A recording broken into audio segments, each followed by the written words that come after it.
Romans chapter 12, verse 16 is where we're going to pick up our study this evening. Okay, so what we were saying last Wednesday is that we have this Bible verse that is very well known and probably one that most all of us can quote, but now we have context to it, and that makes all the difference in the world. And not only so, we have context to everything that we're reading in chapter 12. One of the things that I did not say last week, and I'll just go ahead and say it now, is that if it matters to you, I guess, but maybe it should matter it's in some way.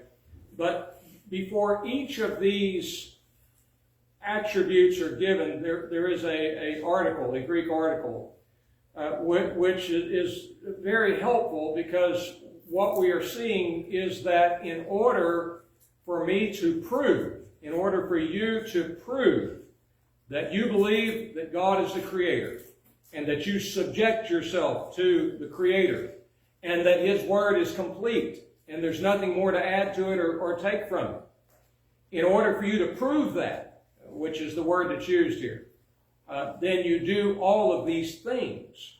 And so the article helps us to see, as we go through all the texts, if you were to read that in the literal Greek, it would sound really odd, but it helps us to identify all of what it means to prove that God is.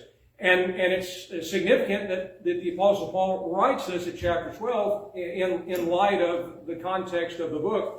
And probably, I was thinking, the best way to summarize the problem that is addressed in the book of Romans is by reading, once again, Romans chapter 10, starting there at verse 1, where he says, "Brethren, my heart's desire and supplication to God is for them that they may be saved.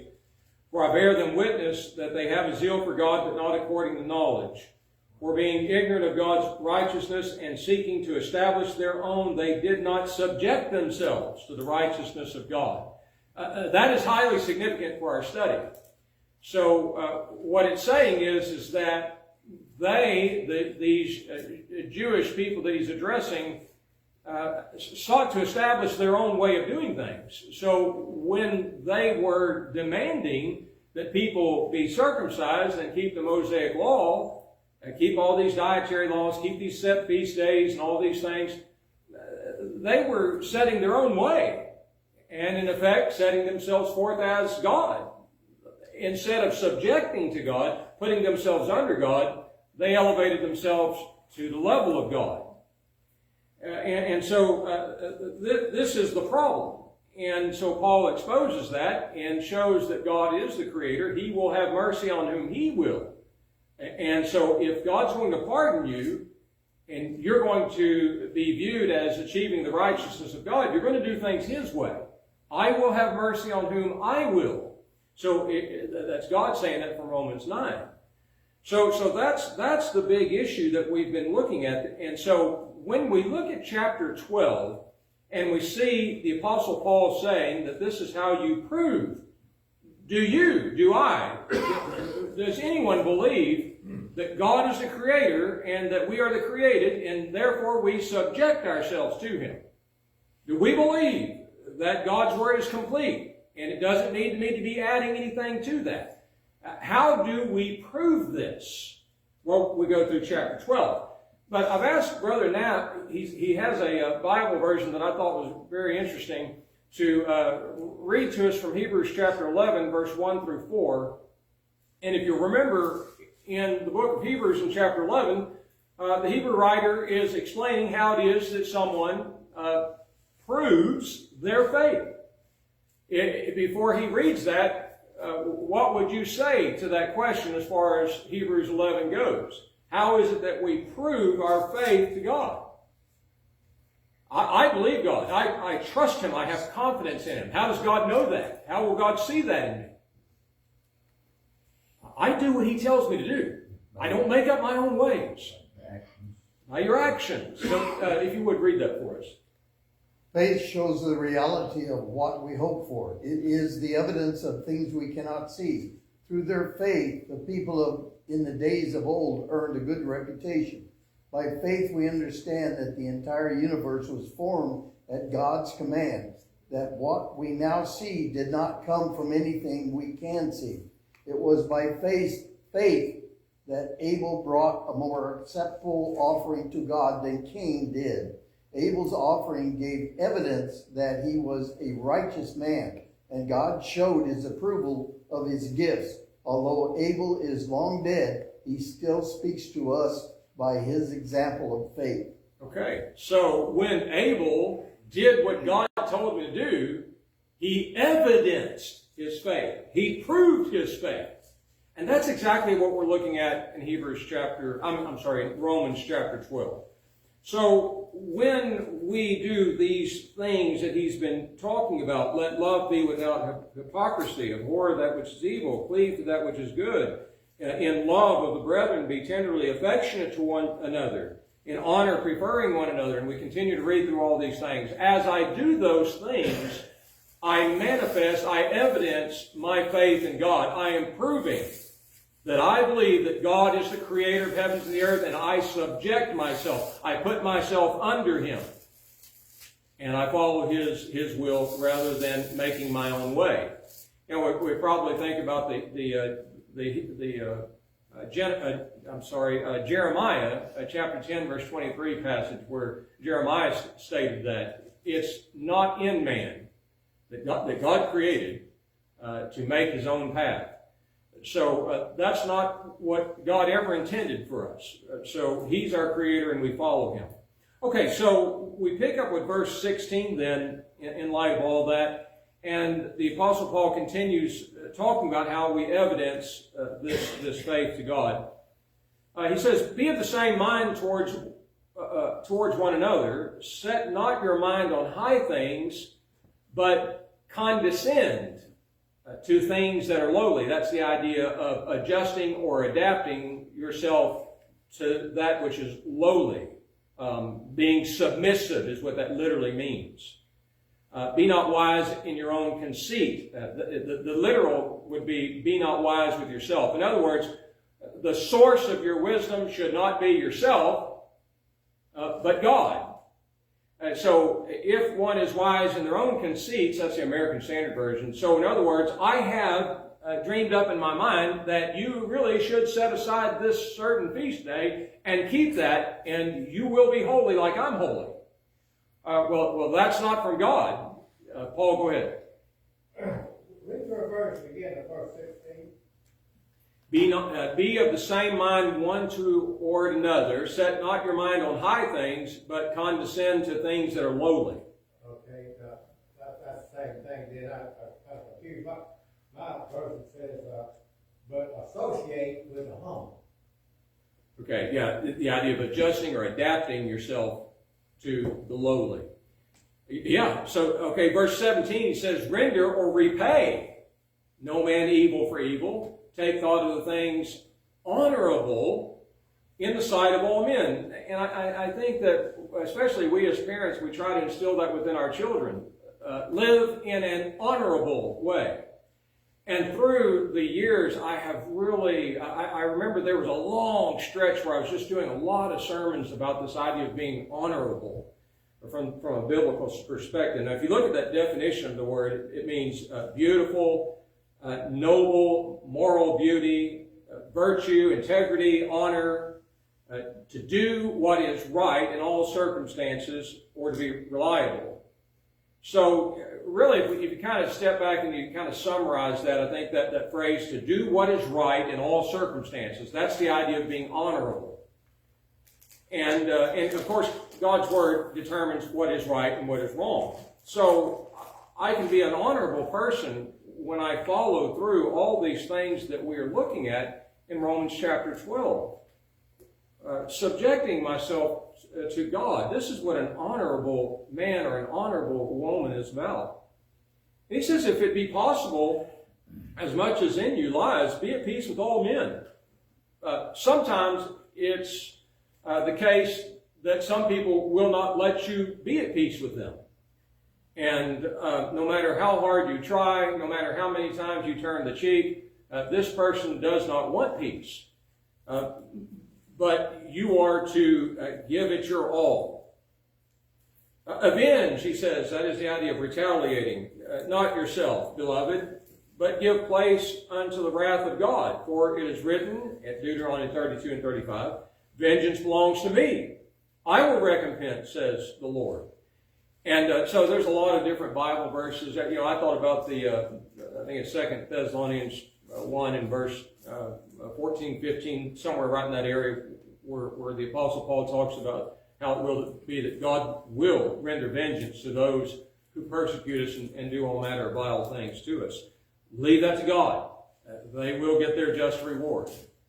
But the more and more we read through here, and especially this next verse we'll see, the idea here is that when people don't treat us very nicely, the Christian or Christ-like way of being is not to get angry or to wish bad things upon this person, but rather step back and say, that person has a soul. This person has an eternal soul, and I don't want to see that person go to hell. And so what do? We, as a few verses prior to that, we pray for them and hope that things will go well. And at verse 20, he explains it even more. He says, "But if your enemy hunger, feed him. If he thirst, give him to drink. For in so doing, you shall heap coals of fire upon his head." So, what is he saying there? I want to really make you angry by being nice to you. You're a really horrible person, but I'm going to be so nice to you, and I just want to make you as mad as I possibly can. No, that's not what he's saying. Really, as you look at these words, what we find is that the idea is that I am going to be myself. I'm not going to change. I say we as God's people. We should not change our disposition towards anybody, but rather keep being kind, keep being gentle, keep being someone who is genuinely concerned about people. And if this person is in need, you take care of those needs. So what's going to happen the more and more this person experiences your good behavior? Well, they're going to start feeling kind of guilty about the way they're treating you. And they're going to stop treating you that way. They're going to be nice. So that's what you do. You just keep being nice. And maybe what we would say is that this is a general truth, because it may be that you say, well, my experience is I kept being nice and the person kept treating me pretty bad. Well, the general truth is that she should see your good behavior and say, this person's not worthy to be treated like this. Go ahead. Well, I always thought, because you're running discussions with people, and when you start showing them the error of their way, they generally get hostile. And when they get to a point to where it's obvious that they're angry, so, we'll get this later. You need to calm the situation down, because you're doing damage now. You're not helping yourself. Well, you're going to use some wisdom and judgment in every little situation, no doubt.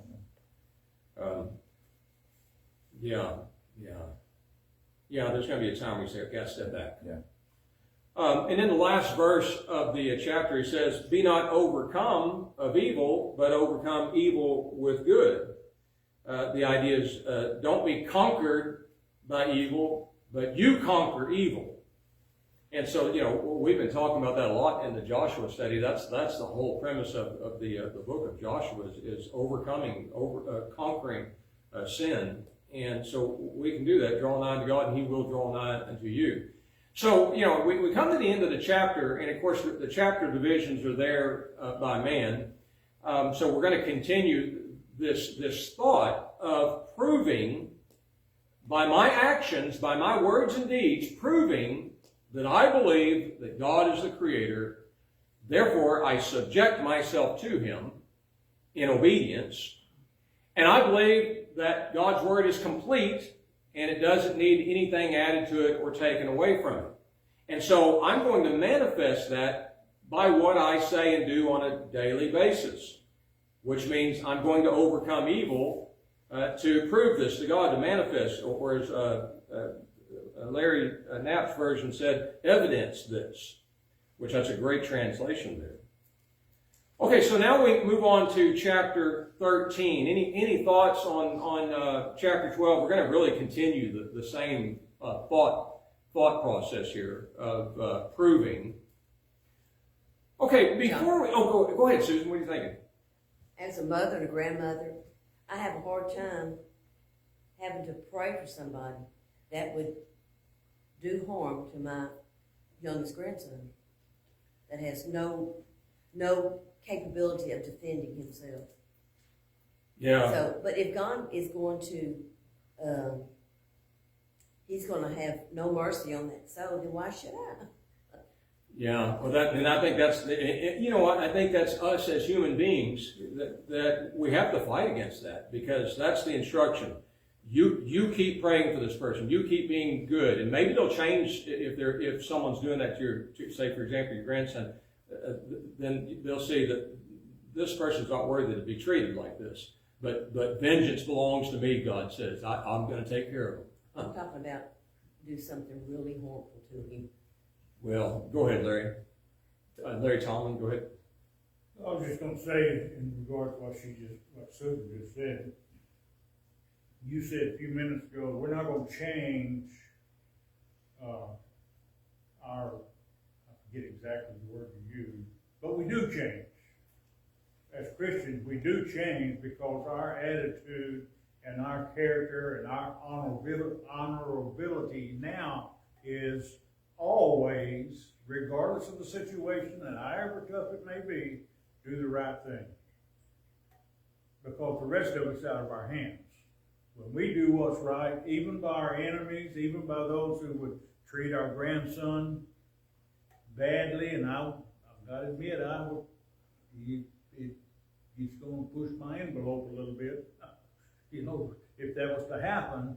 But I still haven't lost the sight of what this is saying here. Do what's right. Bottom line, that's my mindset. Do what's right. The Lord will take care of the rest of it. Yeah, vengeance belongs to me. I will repay. Yeah. Okay, yeah, no doubt there's some difficult things out there for sure. Paul, go ahead. Well, to carry that thought on, it don't mean that we are to sit back and act passively.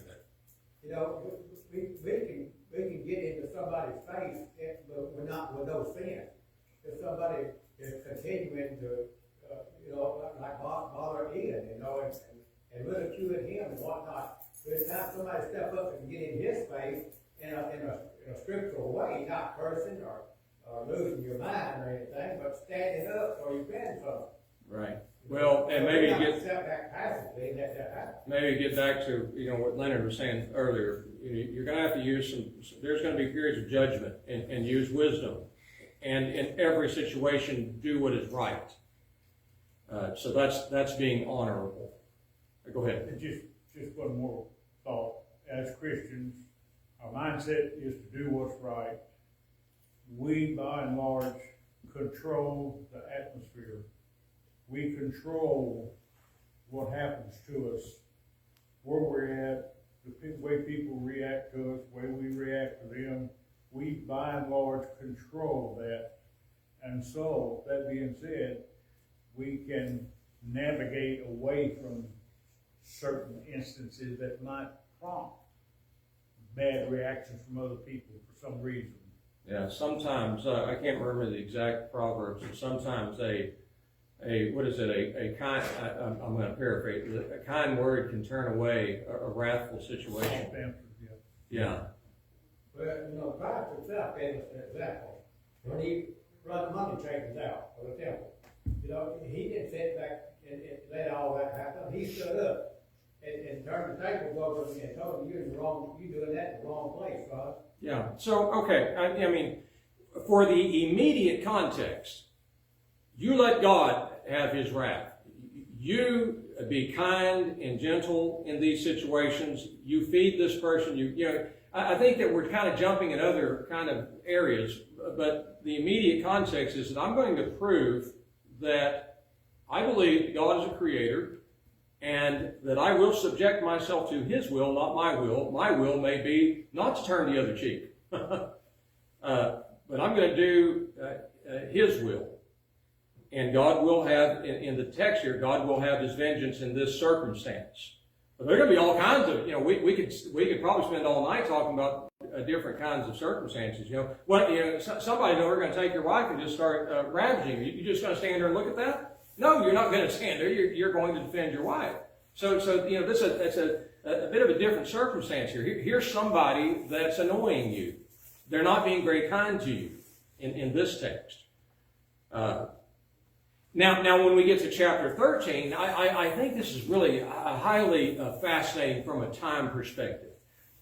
And I was thinking about as far as Larry Tomlin's class on Sunday mornings on the Matthew 24 study. So let me read to you the very first verse, and then let's kind of get our time frame here and see some kind of fascinating things here. He says, "Let every soul be in subjection to the higher powers, for there is no power but of God, and the powers that be are ordained or appointed of God."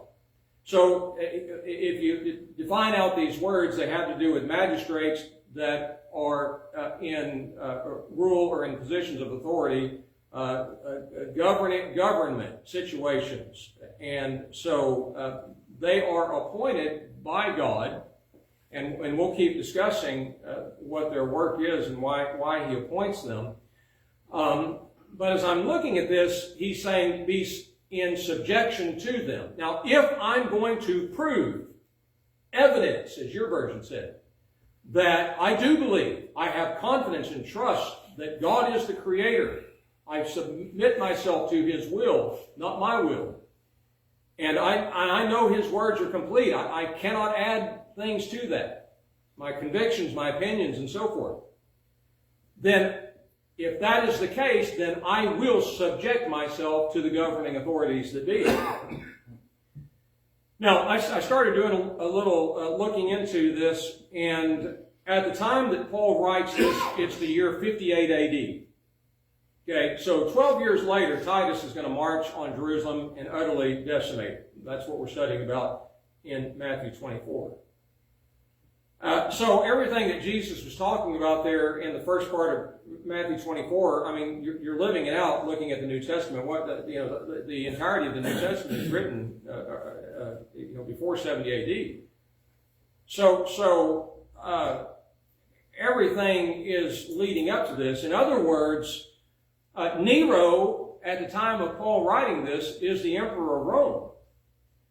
Nero believes that he is a god. And Nero demands to be treated as deity. He cannot stand the Jews because of that. Nero worships other deities, Greek gods, and believes in those things. These are the powers that be at the time of Paul writing this. So I think sometimes the way human mind thinking goes is that, we may feel that we have a better way of doing things when it comes to our government rather than subjecting to them.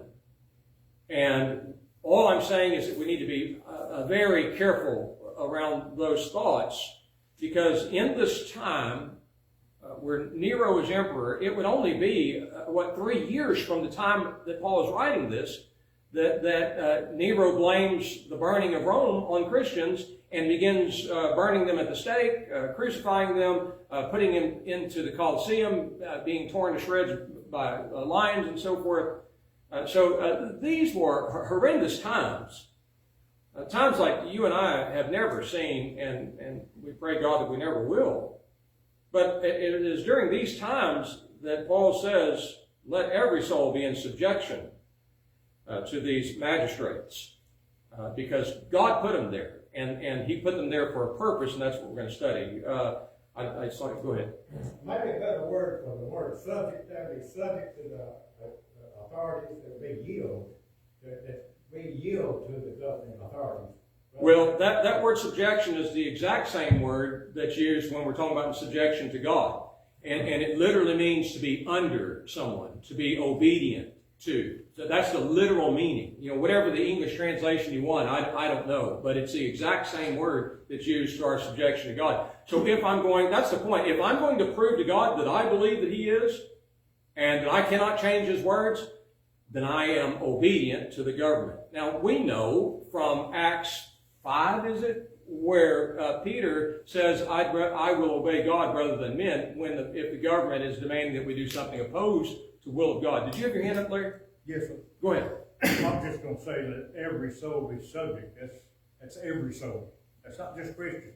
Right, yeah. Right. That's the entirety of mankind. Right. So if I'm looking at myself, if I'm going to prove to God that I am subject to Him, then I'm subject to the governing authorities as well. Okay, I just find it highly fascinating that at this time, Paul writes that.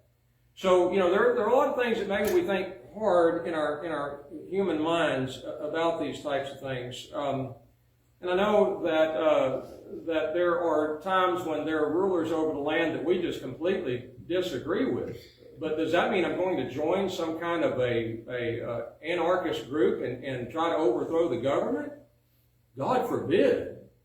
Well, I read to you what the Apostle Peter said at 1 Peter 2 and verse 13. He says, "Be subject to every ordinance of man for the Lord's sake, whether it be the king as supreme or unto governors, as sent by him for vengeance on evildoers and for praise to them that do well.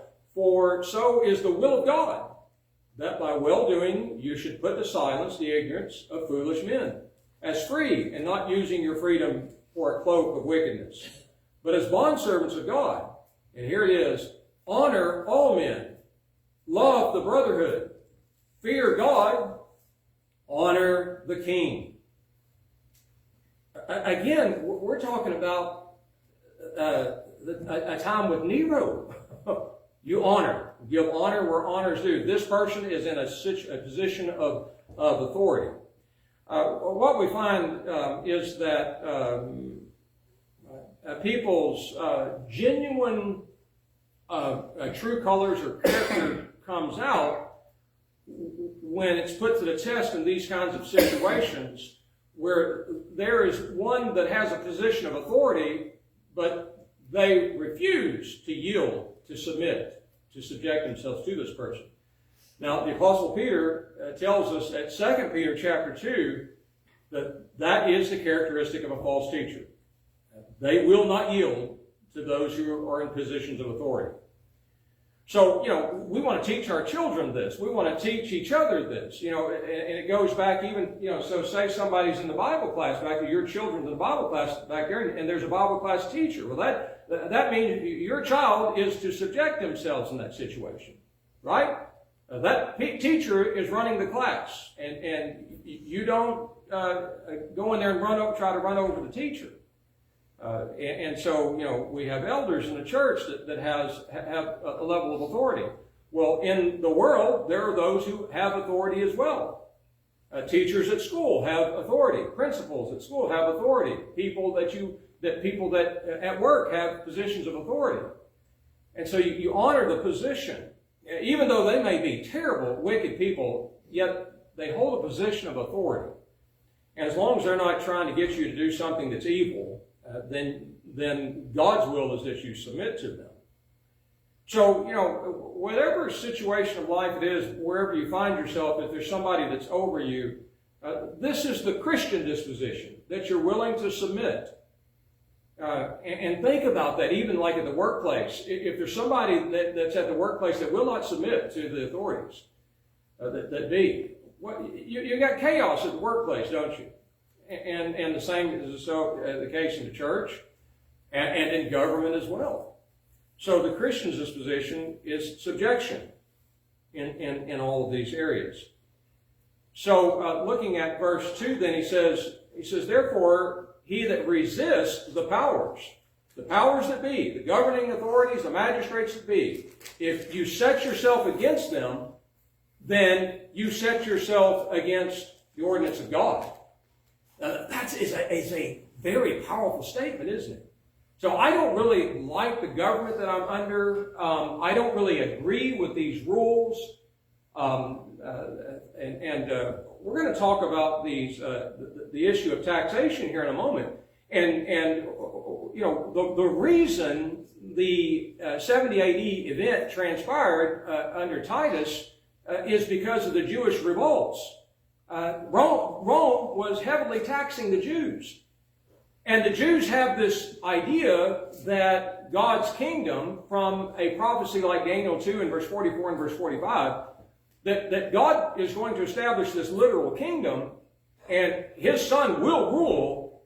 And what are we doing under the rule of these Romans? And it irritated them to have to pay this tax. And so they revolt. And the Romans crush the revolt. And the Jews revolt again. And that's when Titus comes in. Vespasian sends his son Titus and crushes them. No, you will not revolt against Rome.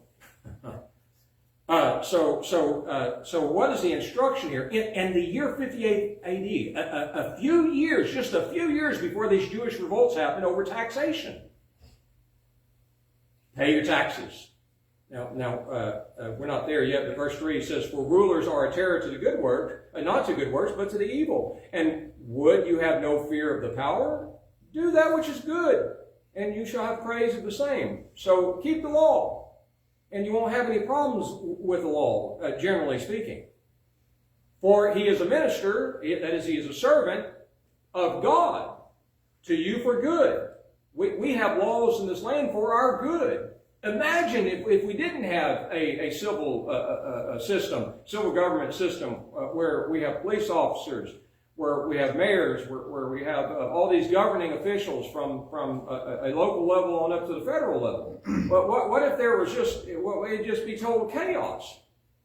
And so God has set these in place for our good. And he does not bear the sword in vain. That is, literally, it's not as though he doesn't have plan or purpose in what he's doing. You violate the laws and you will be punished. The word avenger there is one that inflicts punishment.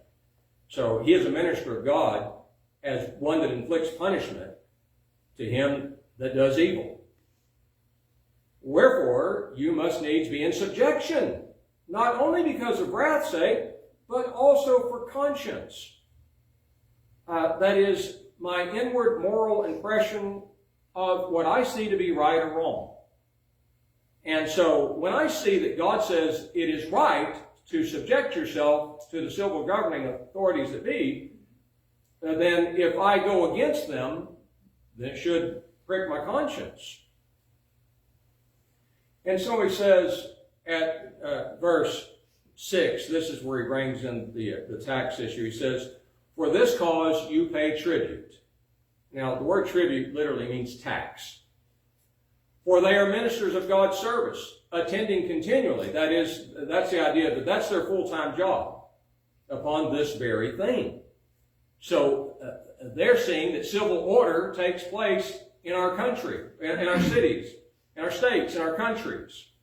So as Christians, we're going to be law-abiding citizens. We're not going to fight against the laws that be.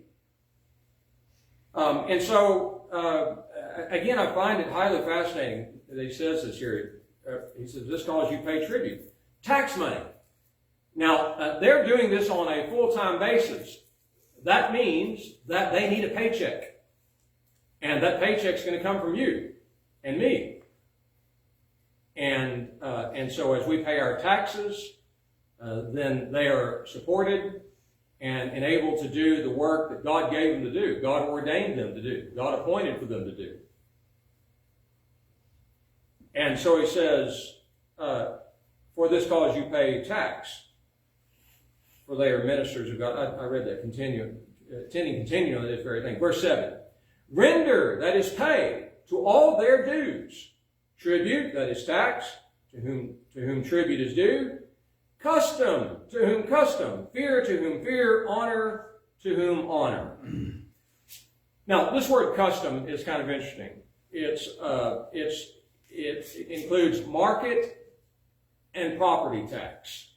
So, when you go to the market and you buy things, then you look on your receipt, what do you see? Tax. And what is it? At the end of December, what is it? This is when our taxes will be due on it. So you'll have to pay a big old chunk of money for property taxes. What if you say, well, I'm just not going to do that? I'm reading here, God says, do that. Pay your property taxes. Pay the taxes at the market. You say, well, we're taxed all over the place. It's unfair. That's what the Jews thought. They revolted, and what happened? They're crushed. They're absolutely crushed. And then he says, fear to whom fear, and honor to whom honor. So again, the idea is my mental approach to this very life that I'm living in this physical world, to where there are people who hold positions of authority. So what is my thought towards this person? Well, I think I can do a better job than you. I'm just not going to do anything you tell me to do. Well, that's the way people treat the elders a lot of times in churches. If you ever experienced that, or maybe you've been privy to that, maybe you hear somebody saying that. Well, I don't think they're doing a good job at all. I think I can do a better job. Well, I think I'm just not going to do anything they tell me to do. Well, that's wrong on all kinds of levels. Just as it's wrong to have that mentality against those who are over us in this world. So we're seeing on both physical and spiritual world, those who hold positions of authority, they are to be honored. That is, if you look at that word honor here in verse 7, it's the idea of giving respect. Respect where respect is due. So from God's instructions, I am to respect these governing officials that are sending me a letter saying, you owe this amount of taxes. Yeah, that hurts. But I'm a Christian, and I believe that God is a creator. I believe His Word is complete. And what He has instructed in that Word is that I paid that. Do I believe that's unfair? Yeah, that's pretty, what's the word? I just went blank. There's exorbitant. Is that? I don't know, I just went blank. What's that? Stiff. Pretty stiff. Yeah, maybe that's what you say. That's a stiff payment there. But we pay it, don't we? And then what happens if you don't pay it? Well, then it kind of accumulates. You're going to have to pay it next year or get on some kind of payment plan. It's all a mess. But Casey and I sent in our last payment for our taxes from 2023 taxes. December, our first of this month, we finally paid that off. So hopefully this year we won't owe that again. But you pay it,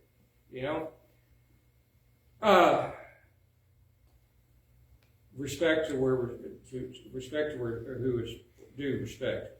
Owe no man anything, he says in verse 8, save to love one another. So we do owe. This is something that we do owe. We owe each other. This agape love is what is used here. This kind, considerate concern and devotedness to each other. I owe that to you. But owe no man anything save to love one another. For he that loves his neighbor has fulfilled the law. Now, we're going to talk a little bit more about that in the next verse here. But first off is, sometimes I remember hearing years ago people saying, well John, you cannot purchase that house unless you pay for it in cash. What? Why are you saying that? Well, because Romans 13 verse 8 says, owe no man anything. That's not what he's saying. The idea is that you have this loan, you pay it. You owe that, you pay it. The monthly bill came due, you pay it. You don't abuse that. Larry? And it follows the thought there that we've been talking about tonight of being honorable. If you owe it, don't try to beat nobody out of it, pay it. But he says, don't get yourself in that position. the thing that you're gonna be indebted to be always is to love your neighbor. Love your neighbor, yeah. Well, let's talk a little bit about that. We got maybe, looks like three minutes left.